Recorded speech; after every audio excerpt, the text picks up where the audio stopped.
श्री शिवाय नमस्तु भयम। दोस्तों, जैसा कि आप सभी लोग जानते हैं कि 28 नवंबर 2025 शुक्रवार को पड़ रही है मार्गशीर्ष महीने की दुर्गाष्टमी व्रत, जो बहुत ही खास है। और दोस्तों, ये वो तिथि है जो कि मार्गशीर्ष महीने में शुक्रवार को पड़ रही है, तो इस दिन का महत्व और भी अधिक बढ़ जाता है। पूज्य गुरु जी ने कहा है कि अगर कभी भी मौका लग जाए और मार्गशीर्ष महीने की अष्टमी तिथि शुक्रवार को पड़ जाए, तो इस दिन आपको एक छुटकी काला तिल वाला उपाय तो अवश्य ही करना चाहिए। इन दोनों का संयोग बहुत कम आता है। और इसी के साथ में गुरुजी ने अपनी शिव पुराण कथा में बताया है कि इस दिन आपको एक छुटकी काला तिल वाला उपाय तो आपको अवश्य ही करना चाहिए, क्योंकि ऐसा दिन पूरे साल में सिर्फ एक ही बार आता है। और दोस्तों, आप सभी लोग जानते हो कि शुक्रवार अष्टमी तिथि का अगर सबसे बड़ा कोई उपाय है तो एक छुटकी काला तिल वाला उपाय है। तो दोस्तों, शुक्रवार अष्टमी तिथि के दिन आप लोगों को इस एक छुटकी काला तिल वाला उपाय को जरूर करना है।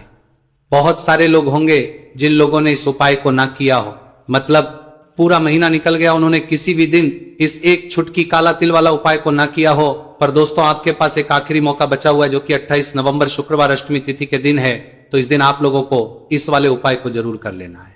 भले ही आपने पूरे महीने भर इस उपाय को ना किया हो, पर अगर आप इस मार्गशीर्ष मास के शुक्रवार अष्टमी तिथि के दिन अगर इस वाले उपाय को कर लिया, तो आपको इस उपाय को करने का वह फल मिलेगा जिसकी आपने कभी कल्पना भी नहीं करी होगी। इसीलिए आप लोग इस वाले उपाय को एक बार जरूर कर लेना है, ताकि आप लोगों के हाथ से यह मौका ना जा सके और आपको इस उपाय को करने का फल मिल सके। दोस्तों, ये उपाय पंडित जी ने अपनी अभी के ही श्री शिव महापुराण की कथा में बताया है, जिस उपाय को आज हम आपको बहुत अच्छे से समझाने वाले हैं। वीडियो को देखने के बाद इस उपाय को समझने के लिए आपको कोई और वीडियो को देखने की जरूरत नहीं पड़ेगी। तो चलिए दोस्तों, उपाय को शुरू करते हैं। देखिए, यह इस मार्गशीर्ष मास के शुक्रवार अष्टमी तिथि के दिन यह इतना खास होता है, इतना महत्वपूर्ण होता है, देखा गया है कभी कभी बड़े बड़े पूजा पाठ अनुष्ठान से जो मनोकामना पूर्ण नहीं होते, वह मार्गशीर्ष मास के शुक्रवार अष्टमी तिथि के दिन एक छोटे से उपाय करने से ही आपकी मनोकामना पूर्ण हो जाती है। और बहुत सारे लोगों ने इस उपाय को किया भी है और उनको इसको करने का फल भी जरूर मिला है। अगर आप लोग भी इस उपाय को करना चाहते हैं, तो आप इस उपाय को पहले अच्छे से समझ लेना, सुन लेना, उसके बाद करना। आपको इस उपाय का फल जरूर मिलेगा। और इस उपाय को कर लेने से आपके घर में चाहे किसी भी प्रकार की दुहक और समस्या क्यों ना चल रही हो, आपको उसका कारण भी नहीं पता है कि भाई ये समस्या किस कारण से चल रही है। उसका कुछ भी कारण हो सकता है, जैसे पितृदोष हो सकता है, किसी भी तरह का मंगल दोष भी हो सकता है। तो इस दिन आप लोगों को यह वाला उपाय कर लेना है। ये एक ऐसा उपाय है जिस उपाय को अगर किसी विशेष दिन पर किया जाए, तो भाई उस विशेष दिन का जो है वह तो हमें मिलता ही मिलता है, पर हमने उस दिन पर इस उपाय को किया है तो हमें उससे भी बड़ा फल मिलता है, और फल बहुत जल्दी मिलता है, क्योंकि आप इस उपाय को बहुत ही बड़े और विशेष दिन पर कर रहे हो। तो चलिए अब उपाय के बारे में बात करते हैं। उससे पहले आप लोगों को यह जानना आवश्यक है कि आखिर ये उपाय किस समय करना है, किसको करना है और कैसे करना है। तो चलिए हम आगे आपको वीडियो में एक एक करके बता देते हैं। लेकिन उससे पहले अगर आप लोग हमारे चैनल पर पहली बार आए हैं या फिर मेरी आवाज आज पहली बार सुन रहे हैं, तो हमारे चैनल को सब्सक्राइब जरूर कर लेना और इस वीडियो को लाइक करके कमेंट बॉक्स में श्री शिवाय नमस्तु भयम ओम नमः शिवाय जरूर टाइप कर देना। तो दोस्तों, इस एक छुटकी काला तिल वाला उपाय को हमें इस शुक्रवार अष्टमी तिथि के दिन कैसे करना है, किसको करना है, किस समय करना है और कहां पर करना है, ये सारे सवालों के जवाब आपको इस वीडियो में मिल जाएंगे। और जो ये वीडियो देखेगा भाई, उसको एक छुटकी काला तिल वाला उपाय जरूर करना चाहिए, क्योंकि इस दिन एक छुटकी काला तिल का भी बहुत ही बड़ा और विशेष महत्व होता है। और जब बात आ जाए एक छुटकी काला तिल वाला उपाय की, तो ये सोने पर वाली बात हो जाती है और ये एक बहुत ही बड़ा उपाय हो जाता है इस शुक्रवार अष्टमी तिथि का। तो अब दोस्तों, इस एक छुटकी काला तिल वाला उपाय को आखिर करना किसको है, सबसे पहले हम लोग वो बात जान लेते हैं। तो देखो, घर की जो बड़ी माताएं बहनें होती हैं, उन माताओं बहनों में से कोई भी एक बड़ी माता बहन इस वाले उपाय को कर सकती है। और दोस्तों, अगर आप चाहें तो अपने घर में से सभी सदस्यों को भी इस उपाय को करवा सकते हैं। अगर किसी व्यक्ति की खुद की कोई मनोकामना है, खुद की कोई दुख और परेशानी है जो कि वह अपने लिए ही करना चाहता है, इस वाले उपाय को तो वह खुद अपने लिए भी कर सकता है। बाकी अगर कोई घर में से ऐसा है जो कि अपने पूरे घर परिवार की सुख और शांति के लिए यह वाला उपाय करना चाहता है, तो भाई वह भी कर सकता है, उसमें भी कोई दिक्कत वाली बात नहीं है।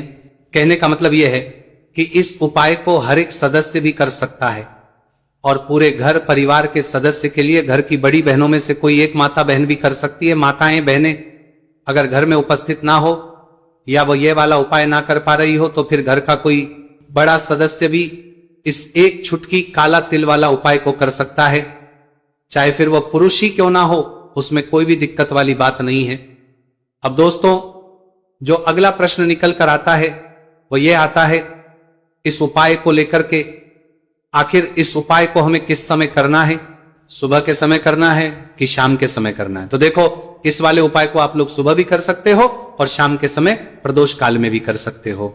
अब अगर आप पूछो कि भाई सबसे उत्तम समय कौन सा रहेगा इस एक छुटकी काला तिल वाला उपाय को करने का, तो हम आपसे बस यही कहेंगे कि इस उपाय को आप सुबह के समय करेंगे तो ज्यादा बेहतर होगा। बाकी अगर प्रदोष काल शाम के समय भी करेंगे तो भी अच्छा होगा, उसमें कोई भी दिक्कत वाली बात नहीं है। तो अब दोस्तों, जो अगली सबसे बड़ी और महत्वपूर्ण बात आती है वह ये आती है कि सुबह अगर हम उपाय को करेंगे तो हमें कितने बजे से लेकर कितने बजे तक के बीच में करना है, और शाम के समय प्रदोष काल में करेंगे तो हमें कितने बजे से लेकर कितने बजे के बीच में करना है। तो देखो, सुबह जितनी जल्दी हो सके आप उपाय को करने की कोशिश करना। बाकी अगर किसी कारणवश लेट भी हो जाओ, थोड़ी देर भी हो जाए, तो 10 या 11 बजे तक भी आप उपाय कर लेना, पर 12 बजे से ज्यादा देरी ना हो, ठीक है, इस बात का ध्यान रखना। उसके बाद में दोस्तों, अगर के समय प्रदोष काल की बात करें, प्रदोष काल का जो समय है होता है वो शाम के 6 बजे से शुरू हो जाता है। मतलब शाम के 6 बजे से लेकर 7 बजे के बीच का जो समय होता है, यह समय प्रदोष काल का समय होता है। तो आप इस उपाय को 7 या 8 बजे के बीच में भी कर सकते हो। मतलब शाम के 6 बजे से रात 8 बजे के बीच में आप कभी भी इस वाले उपाय को कर सकते हो, उसमें कोई भी दिक्कत वाली बात नहीं है। देखिए, आज के इस पूरे वीडियो में हम आपको 3 चमत्कारिक उपाय बताने वाले हैं। ये तीनों ही उपाय बहुत खास और बहुत ही विशेष होने वाले हैं। तो चलिए दोस्तों, जान लेते हैं गुरुजी द्वारा बताए गए पहले उपाय। और देखो, अगर सुबह करोगे तो आप 8 बजे से 11 बजे के मध्य उपाय को कर सकते हो। और देखो, अगर शाम के समय कर रहे हो तो इस दिन जरूर शाम के समय का ध्यान रखना कि रात के 6 बजे से लेकर 7 बजे के बीच में अगर आप इस उपाय को कर सकते हो तो बिल्कुल कर लेना। पूरी कोशिश करना, आपको उपाय का फल जरूर मिलेगा। ये बात आपको समझ आ गई। अब बात करते हैं उपाय की। देखो, गुरुजी ने कहा है कि अगर शुक्रवार के दिन अष्टमी तिथि व्रत पड़ जाए तो इस दिन आपको 11 गेहूं के दाने वाला तो अवश्य ही करना चाहिए। देखो, ये उपाय यदि आपके जीवन में कर्जा बहुत अधिक है, आपके जीवन में संकट बहुत अधिक रहते हैं, आपके ऊपर बहुत अधिक विपदा आ रही है, बार बार आपको अपने व्यापार में और अपने धन में हानि देखने को मिल रही है, यानी कि आपको प्रत्येक कार्य में हानि हो रही है, तो आपको ये उपाय करना चाहिए। देखिए, इस उपाय के लिए आपको 11 गेहूं के दाने आपको लेने हैं, ठीक है। 11 लेने के बाद में आपको जरूरत होगी चावल के दानों की। 11 चावल के दाने और 11 गेहूं के दाने और चावल के दाने खंडित नहीं होने चाहिए। अब आप कहोगे भैया गेहूं कहां से लेने हैं? देखो, आपको किसी भी किराना स्टोर पे गेहूं के दाने मिल जाएंगे, जाके ले लेना, ठीक है ना। 11 गेहूं 11 चावल के दाने लेने हैं। साथ ही साथ आपको एक तांबे का लोटा लेना है और उस तांबे के लोटे में आपको जल भरना है। जल आपका खुद के घर का होना चाहिए, मंदिर का नहीं होगा। अब आप ये सब सामग्री लेकर पहुंच जाओगे महादेव के शिवलिंग के पास में शाम के टाइम पे प्रदोष काल में। देखो, जब आप ये उपाय कर रहे हो तो अपना फेस रखना उत्तर दिशा, नॉर्थ डायरेक्शन की तरफ। अब यहां पे जो मैं आपको क्रम बताने जा रहा हूं ना, उस मेरे क्रम को बहुत ध्यान से सुनिए। महादेव को अगर कोई सबसे प्रिय है ना, तो उनकी सबसे छोटी पुत्री जिनका नाम है माता अशोक सुंदरी, जो आपके पास में चावल के 11 दाने हैं ना, चावल के 11 दानों को माता अशोक सुंदरी के स्थान पर आपको अपना नाम और गोत्र बोलते हुए समर्पित कर देने हैं, है ना। चावल के दानों को रखने के बाद में जो आपके पास में तांबे का लोटा है ना, उस तांबे के लोटे को कहीं पे भी हम जल नहीं चढ़ेंगे। सिर्फ और सिर्फ माता पार्वती का जो हस्तकमल आपको दिख रहा है यहीं पे गोल गोल आपको समर्पित करना है, उसी जल को, और कहीं नहीं, ना तो माता अशोक सुंदरी के स्थान पर, ना तो के ऊपर, सिर्फ आपको यहाँ पे गोल गोल जलाधारी पर आपको उस जल को समर्पित करना है। अब आपके पास में बचे हुए हैं 11 गेहूं के दाने और बचे हैं, उन्हीं 11 गेहूं के दाने को आपको अपनी मनोकामना, अपने विशेष कहते हुए महादेव के शिवलिंग के ऊपर अगर आप अष्टमी तिथि और रोहिणी व्रत के दिन प्रदोष काल में समर्पित कर देते हैं तो आपकी जो भी मनोकामनाएं होंगी, जो भी विश होंगी, महादेव पूरी जरूर करते हैं। अन्न समर्पण करने से, उस खासकर गेहूं को समर्पण करने से हमारी इच्छाएं पूरी होती हैं। और अगर वो दिन अष्टमी तिथि का दिन हो तब तो इससे सुंदर संयोग कुछ भी नहीं हो सकता। आपकी इच्छाओं को पूरा करने के लिए बहुत स्पेशल, बहुत प्यारा सा उपाय आप सभी को जरूर करना है। ध्यान में रखिएगा, ये उपाय प्रदोष काल में करना है। देखो गुरुजी ने कहा है, भगवान शिव के शिवलिंग पर 33 कोटि देवी देवताओं का वास होता है। अगर हम लिंग के सामने कुछ भी उपाय करते हैं तो हमारे सभी देवी देवता हमसे खुश हो जाते हैं। ये उपाय आपको अवश्य करना है। देखो सुबह के टाइम नहीं कर सकते, ठीक है। अब बात करते हैं अगले उपाय की। देखिए इस उपाय के लिए आपको 2 दीपक लेने होंगे। दोनों ही दीपक आप मिट्टी के भी ले सकते हैं और दोनों ही दीपक आप शुद्ध आटा मढ़कर उनके भी तैयार कर सकते हैं। अब दोस्तों दोनों ही दीपक के अंदर आपको शुद्ध घी का प्रयोग करना होगा और एक दीपक अंदर आपको गोल रुई की बाती का प्रयोग करना होगा और एक दीपक के अंदर आपको लंबी बाती का प्रयोग करना होगा। लंबी बाती वाले दीपक के अंदर आप मौली वाला जो धागा आता है कलावा का, उसकी बाती का प्रयोग भी आप लंबी बाती वाले दीपक के अंदर कर सकते हैं। देखिए 2 दीपक वाला ये चमत्कारी उपाय केवल शुक्रवार की रात्रि में ही किया जाता है, इसीलिए आपको इस उपाय को बहुत ही ध्यान से समझना। इसी के साथ में आपको 1 चुटकी काले तिल के दाने लेना है और इसी के साथ में आपको मात्र 1 चुटकी हल्दी भी लेनी होगी। अब दोस्तों ये सभी सामग्री लेकर के आपको रात्रि के समय पहुंच जाना है अपने घर में, जहां कहीं भी तुलसी जी का पौधा, तुलसी माता का निवास स्थान है, वहां पर देखिए दोस्तों सबसे पहले तो आपके पास जो एक गोल बाती का दीपक, उसे आपको तुलसी जी के वहां पर प्रज्वलित करना है। दीपक को प्रज्वलित करते समय आपको ओम नमो भगवते वासुदेवा या इस मंत्र का 11 बार जाप कर लेना है। अब देखिए दोस्तों, आप जो 1 चुटकी काले तिल के दाने लेकर के आए हैं उन्हें आपको अपने सीधे हाथ में रखना है और जो आपने गोल बाती वाला दीपक प्रज्वलित किया है माता तुलसी जी के वहां पर, उसके ऊपर से आपको इन 1 चुटकी काले तिल को घड़ी की दिशा में घुमाना है। आपको अपना नाम और अपनी गोत्र को बोल देना है और फिर आपको इन काले तिल को उससे जलते हुए दीपक के अंदर डाल देने हैं। देखिए काले तिल भगवान विष्णु के पसीने से उत्पन्न हुए हैं और जब हम ये दीपक रात्रि में प्रज्वलित करते हैं तो इससे हमें हमारे कर्ज में राहत मिलती है, हमारे जीवन में धन प्राप्ति के नए नए मार्ग खुलते हैं।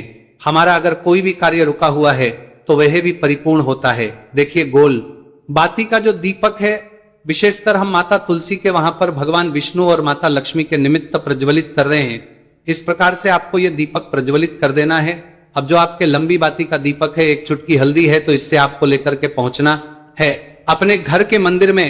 आपके घर के मंदिर में माता लक्ष्मी की जो भी प्रतिमा ही मूर्ति है उनके सामने सबसे पहले तो आपको ये लंबी बाती का दीपक रखना है, फिर आपको दीपक को प्रज्वलित कर देना है।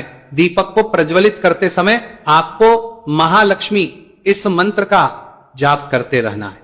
अब दोस्तों आपके पास जो 1 चुटकी हल्दी है उसे आपको अपने सीधे हाथ में रखना है और इस 1 चुटकी हल्दी को आपको उस दीपक के ऊपर से 11 बार घड़ी की दिशा में घुमाना है और आपको महालक्ष्मी नमः मंत्र का जाप करते रहना है और इस 1 चुटकी हल्दी को आपको उसे दीपक के अंदर डाल देना है। देखिए 1 चुटकी हल्दी वाला जो दीपक है आपके जीवन से दुर्भाग्य को समाप्त करता है, माता लक्ष्मी की आपको कृपा प्राप्त करवाएगा, धन प्राप्ति के आपके जीवन में नए मार्ग बनाएगा। देखो अगला उपाय है वो भी बहुत ज्यादा खास है। तीनों उपाय को आप जरूर सुनना क्योंकि जो आपको अच्छा लगे वो उपाय आप कर सकते हैं। देखिए इस उपाय के लिए आपको 2 हरी इलायची लेनी होगी। हरी इलायची आपको साबुत लेनी है, खंडित नहीं होनी चाहिए। और इसी के साथ में आपको मात्र थोड़ा शहद लेना है। शहद आपको मात्र आधा चम्मच या फिर उससे भी कम ले लेना है। और इसी के साथ में आपको एक दीपक दीपक आप चाहे तो मिट्टी का भी ले सकते हैं और आप चाहे तो शुद्ध आटा मढ़कर उसका दीपक भी आप तैयार कर सकते हैं। इस दीपक के अंदर आपको मौली का जो धागा आता है कलावा का, उसकी बाती का प्रयोग करना होगा। यानी कि इस दीपक के अंदर आपको लाल रंग की बाती का प्रयोग करना होगा और इस दीपक के अंदर आपको शुद्ध घी का प्रयोग करना होगा। अब ये सारी सामग्री लेकर के आपको अपने घर में जो भी मंदिर है वहां पर पहुंच जाना है और आपको मां लक्ष्मी के किसी भी स्वरूप के सामने बैठ जाना है। अगर माता लक्ष्मी की फोटो है, माता लक्ष्मी की प्रतिमा है तो उनके सामने आपको बैठ जाना है। अगर माता पार्वती की प्रतिमा है तो उनके सामने आपको बैठ जाना है। यानी कि किसी भी माता के स्वरूप के सामने आपको बैठ जाना है। अब देखिए, सबसे पहले तो आपको माता रानी के सामने सी चावल की ढेरी बना देनी है। यानी कि सी अक्षत के दाने आपको माता रानी के सामने रखना है। उसके बाद आप एक दीपक लेकर के गए हैं, उस दीपक को आपको उन्हीं चावल के दानों के ऊपर रख देना है और फिर इस दीपक को आपको माता रानी के सामने प्रज्वलित कर देना है। देखिए, इस दीपक को प्रज्वलित करते समय आपको लक्ष्मी नम इस मंत्र का लगातार जाप करते रहना है। दीपक को प्रज्वलित करने के बाद आप जो 2 हरी इलायची लेकर के गए हैं उसमें से एक हरी इलायची को तो आपको उसी दीपक के अंदर डाल देनी है और वहीं पर आपको से कम 21 बार ओम महालक्ष्मी नमः इस मंत्र का जाप कर लेना है। अब आपके पास जो शहद है और एक हरी इलायची है उसे सीधे आपको लेकर के पहुंच जाना है भगवान शिव के मंदिर में। पूज्य गुरुजी ने बताया है कि यह उपाय आपको सिर्फ और सिर्फ शाम के समय ही करना होगा। शाम को जब भी सूर्यास्त का समय होता है तो उस समय आपको यह उपाय करना है। लेकिन सबसे पहले तो आपके पास जो एक हरी इलायची है उसे आपको उस शहद के अच्छे से डुबो देना है। यानी कि शहद का लेपन उसे हरी इलायची के ऊपर चारों तरफ आपको कर देना है। अब ये जो शहद से युक्त हरी इलायची है इससे आपको भगवान शिव के शिवलिंग पर अर्पित कर देनी है और आपको वो श्री इस मंत्र का लगातार जाप करते रहना है। फिर इसके बाद आपको एक लोटा जल भी अपने साथ लेकर के जाना है। तो ये एक लोटा जल भी आपको धीरे धीरे शिवलिंग पर समर्पित कर देना है और आपको इस मंत्र का जाप करते रहना है। फिर इसके बाद आपको अपने घर आ जाना है। इस प्रकार से आपको ये उपाय कर लेना है।